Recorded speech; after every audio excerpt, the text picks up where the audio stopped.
wabarakatuh. Perkenalkan, nama saya Anindya Prasista, NIM 222300014.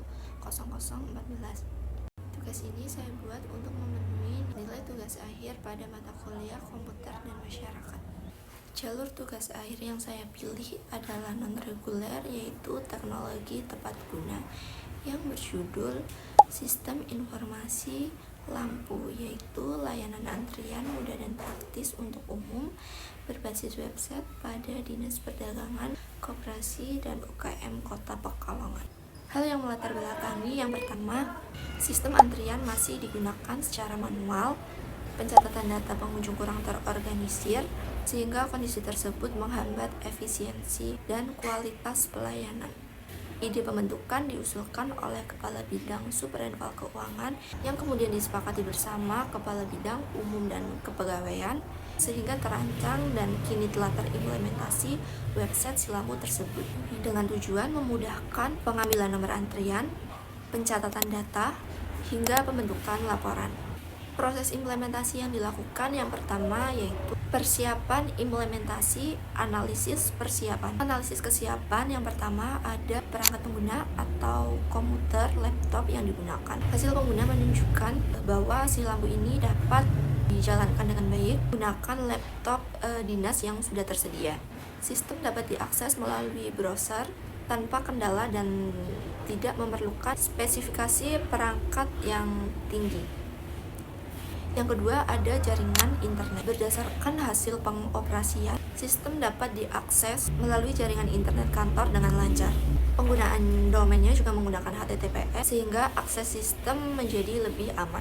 Yang ketiga, ada server penyimpanan data, menunjukkan bahwa data sistem tersimpan dengan baik pada server yang ditempatkan di Kominfo. Penyimpanan data berjalan secara terpusat dan mendukung akses sistem secara online. Kemudian persiapan implementasi, penyusunan tim implementasi. Tim dibentuk dengan bagian hak akses, ada staf lobby, admin di setiap bidang, kemudian staf pelayanan, Kasubag dan Kabid sebagai supervisor, sekretaris dinas sebagai super admin, kemudian kepala dinas sebagai pemantau sistem. Kemudian persiapan penyusunan implementasi jadwal. Dari proses penyusunan jadwal tersebut, hasil uji coba sistem berjalan sesuai kebutuhan, kemudian hasil pelatihan, pengguna mampu memahami dan mampu menggunakan sistem karena interface-nya yang sangat sederhana, dan hasil go live berhasil diterapkan dan digunakan oleh masyarakat yang ingin melakukan konsultasi atau keperluan apapun itu ke tiap bidang di dinas tersebut. Untuk proses implementasi yang kedua yaitu migrasi data. Di sini tidak dilakukan migrasi data karena sebelumnya proses pencatatan masih dilakukan benar-benar secara manual, yaitu menggunakan buku tamu. Kegiatan yang dilakukan hanya berupa pengisian data awal, data pegawai, nama jabatan untuk pengaturan akses sebagai dasar penggunaan sistem.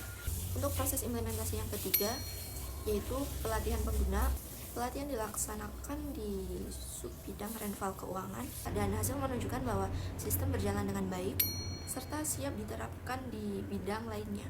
Untuk pengguna utama dan pengguna umum mampu menggunakan sistem, dan untuk panduan pengguna disediakan buku panduan sederhana untuk mendukung penggunaan mandiri. Dan untuk uji coba sistem ada simulasi uji coba terbatas yang dilakukan di subbidang renval keuangan.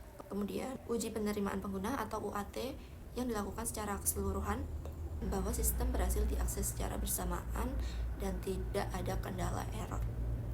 Untuk proses implementasi yang keempat yaitu pendampingan awal dan monitoring. Pemanggilan dan pengambilan nomor antrian berhasil dilakukan, kemudian login dan hak akses sesuai peran. Notifikasi WhatsApp kirim namun masih menggunakan watermark fonte karena masih proses pengadaan anggaran. Dan laporan kunjungan berhasil ditampilkan dan diunduh. Untuk proses implementasi yang kelima, evaluasi hasil implementasi lampu. Ada teknis sistem berjalan stabil, fitur utama berfungsi, notifikasi WhatsApp masih menggunakan fonte yang tadi karena masih melakukan pengadaan anggaran yang belum terselesaikan. Kendala ini akan ditindaklanjuti oleh tim IT sesuai arahan dari dinas tersebut. Jadi untuk pengguna ini, pegawai mampu menggunakan sistem secara mandiri dan merasa terbantu karena interface-nya sangat sederhana. Untuk manfaatnya, antrian menjadi lebih cepat, data lebih rapi, sehingga pelayanan menjadi lebih efisien. Untuk manfaatnya dapat diterima pengunjung, petugas atau admin, dan pihak manajemen lainnya. Mungkin itu saja yang dapat saya sampaikan, kurang lebihnya mohon maaf. Wassalamualaikum warahmatullahi wabarakatuh.